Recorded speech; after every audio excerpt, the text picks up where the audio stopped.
Click, starring Adam Sandler, is considered one of the worst films he's produced. Ranked low among some of his other infamous work, such as Jack and Jill, the Grown-Ups films, and Little Nicky. What is your problem? His films are usually considered bottom-of-the-barrel entertainment by critics, but would tend to get mixed reactions from audiences.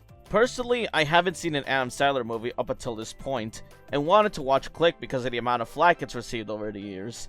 And on the surface, it is a bad comedy movie. We're in my mother's vagina! But after finishing it, it was a better drama film than I expected. Many people tend to say Adam Sandler could do good at dramas, but mostly bad at comedies. Uncut Gems is a perfect example that he can mix both drama and comedy. Holy shit, I'm gonna come. And I think Click is almost like that.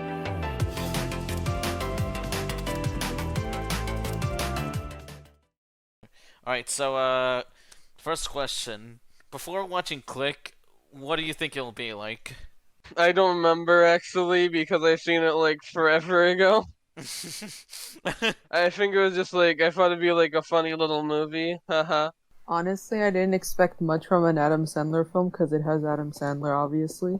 But you know, I mean, I knew it was gonna be a comedy, so I didn't really have much expectations for it. And then I guess when I finally watched it, I mean, it met the expectations that I already had for it, because it's just a rom-com movie. It's like nothing like special about it. Honestly, I thought it was gonna be like some kind of like weird comedy film that I guess Adam Sandler would have been in. That I thought they would just be like a family film. That because I back in the day, I kind of liked Adam Sandler back in the day because I thought he was funny. I mean, I get why people don't like him as much, but I still find him as like a funny guy to watch from time to time. Can you please stop talking about Click? Please, ever since your wife left, you have not stopped talking about Click. Please, the accident was not your fault.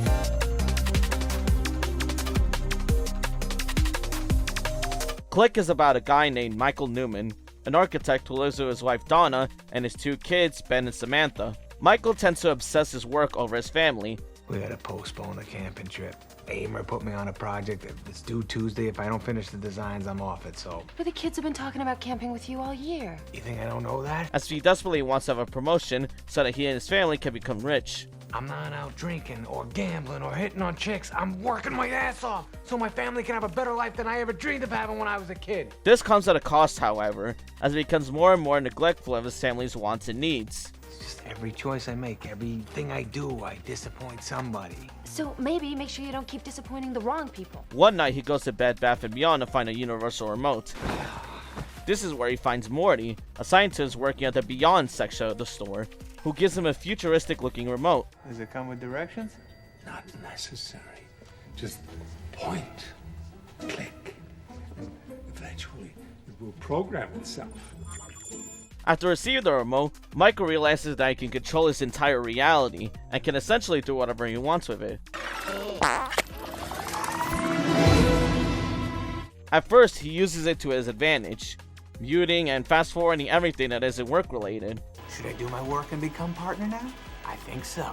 Even though Michael actually does get the promotion, the consequences of skipping his life's inconveniences surrounding his family start to creep up, as Morty starts to explain to him how the consequences happen, such as him going numb when a chapter skip occurs. That's you, on autopilot. The remote lets your mind skip around, but your body actually stays put for all the boring stuff.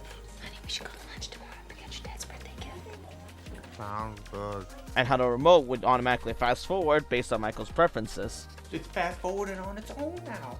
It's not a malfunction, it's a feature. It's using its memory to execute your preferences. Each consequence gets more dire, as Michael starts to realize that he's wronged his family for his own actions.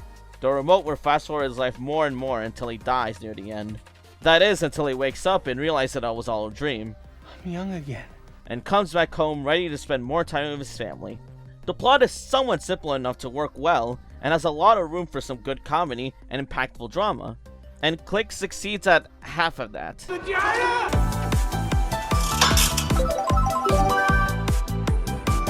back of the DVD box for the film describes it as a fast, funny, and out-of-control comedy adventure. And that is essentially the marketing of Click. It markets itself as a full-on comedy movie. That is also where most of the criticism comes from. The first half of the movie is where most of the comedy takes place, and it definitely feels like an adult comedy film released in the 2000s. There's sex jokes everywhere. That's a tiny schmecko. Yeah, we have a boy. Your wife, absolutely gorgeous. Tight, rockin' body. This one's got the duck doing all the work. Racial stereotypes. How dare you compare Prince Habibu's Bikini Hut restaurant to this hoochie house? These morons are so boring, they make me want to take a sword and chop my own dick off. Sexism. No, Linda. I think Stacy gets the most beautiful feet award. And transphobia. So like every adult comedy film released in the 2000s.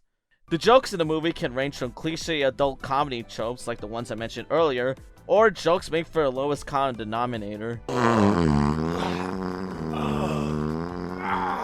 There are a few jokes, however, that while they feel inconsequential at first, have a very good payoff. Those consist of the coin trick that Michael's dad shows in the beginning. Alright. 1, 2, 3. How do you do that, Grandpa? A good magician never reveals his secrets. Your daddy has wanted to know how I've done that trick since he was your age. Michael telling his daughter that he'll live to 200. I'm gonna live for 200 years. Is that long enough for you and me? Promise. I promise. And Donna warning Michael about eating too many yodels. Stop with the yodels or you're gonna wake up 400 pounds one day. Okay. These jokes will later become important plot points later on, and I think it's very clever that the writers did that. I didn't make 200, but I love you. Other than that, Click overall fails as a comedy, and it's understandable as to why people say it's bad because of that. It fails to deliver on its marketing. What it does succeed at, though, is delivering a good message. What do you think of Click now after, like, watching it? Was it, like, as I expected, or just not at all? Not at all, lol.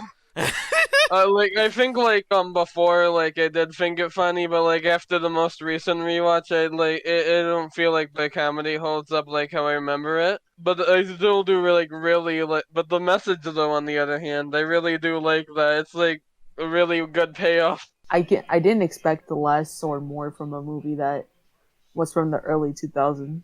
It had early 2000s humor, which I mean, I was fully expecting that.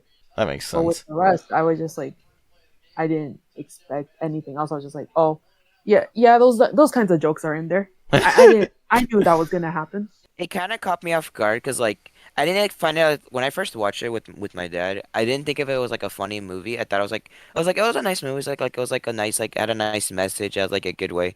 But now the multiple times that I watched it, I found out more that it was more than just a comedy movie, but it was actually a movie that it connected me more because, as you know, I've been through a lot of things in my life, and then seeing the movie being this and that, being so emotional, just especially the ending, it kind of hit me so hard in the heart to the point that just it felt like I'm really glad for all the people that I've been around with because I've been in many tragic things. So seeing this movie many times with a bunch of my buddies, it's pretty nice and it makes me pretty happy.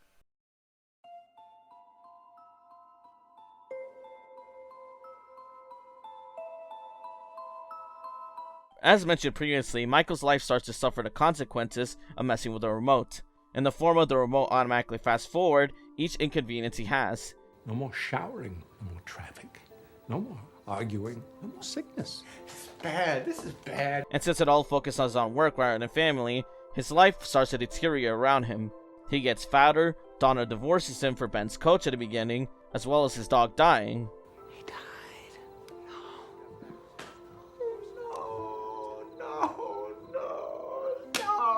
He realizes more and more that the more he becomes neglectful to his family, the more they stray away from his life. One scene that really drives the second half of the film forward is when Michael watches his last moments with his dad. When his son tells Michael that his dad passed away, Michael decides to visit his grave and desperately tries to rewind back to his death. That is until Morty reveals to him that Michael was never there. It won't take you there. Take me where? To the moment he died. You weren't there. Michael's last moments with his father were not only neglectful, but rather aggressive. If you come, I'll show you the quarter trick. I'll tell you the secret. No. Don't you want to know How you do the stupid trick? I've always known. Can you let me do my work? Filled with grief and regret, Michael can't help but rewind the last words said to him. I love you, son.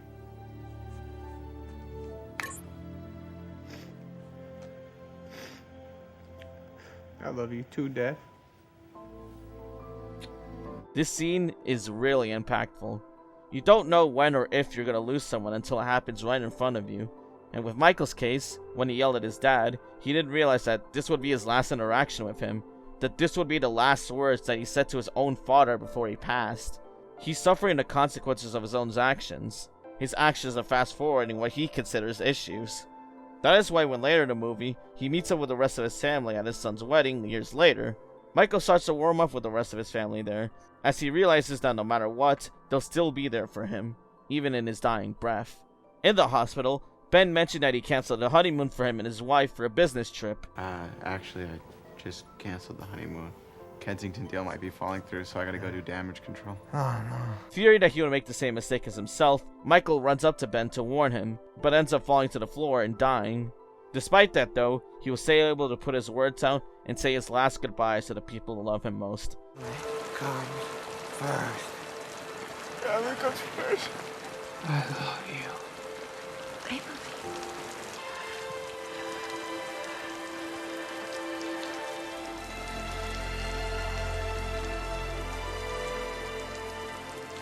Forever and ever, babe. Although the ending of the movie feels like a cop-out happy ending, it is good seeing Michael learn his lesson. At the expense of living an absolute nightmare, he learned that he should cherish every moment in his life as well as the people he loves, that he should be careful of what he wishes for, and that family is just as important as work. What do you think of Click overall as like a movie? Like, what do you see it as? I see it as like really good with like it being everything except the comedy. Yeah, honestly, I agree on that.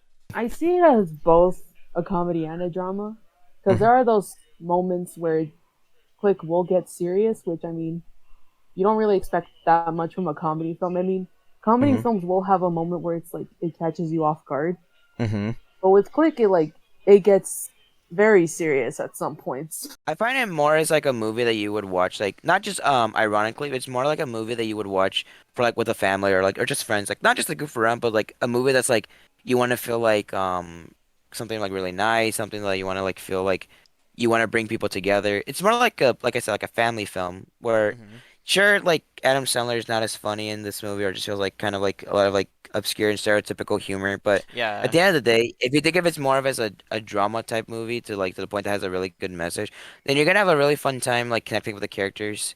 Or in my situation, feeling like Adam Sandler is just like you, or like yourself, but in a different like limelight. Or what would happen if this would happen to you? Oh yeah, for sure. If I were to describe Click in one sentence, I would describe it as a more raunchy but modern take of It's a Wonderful Life. It's a Wonderful Life is about a young George Bailey who's been suffering a lot in his life to the point where he wants to end it all. On the night where he's about to jump off a bridge, he rescues a guardian angel, who ends up taking him to the past to see the life where George was never born. It's a tale about realizing that the actions you do matter to people, that the things you do, no matter how big or small, could change your life. Click is on a similar note to that, where instead of looking to past actions, it's looking at future consequences. It's a cautionary tale on what happens if you neglect the ones you love, if you never found a balance between family and work. You can fast forward through all your personal issues in life, but at what cost? Some problems just can't be fixed by a simple fast forward or acting numb. Sometimes you just have to put with your personal problems, while also not forgetting to cherish your loved ones. That's what Click taught me. Please, ever since your wife left, you have not stopped talking about Click. Please, the accident was not your fault. Please!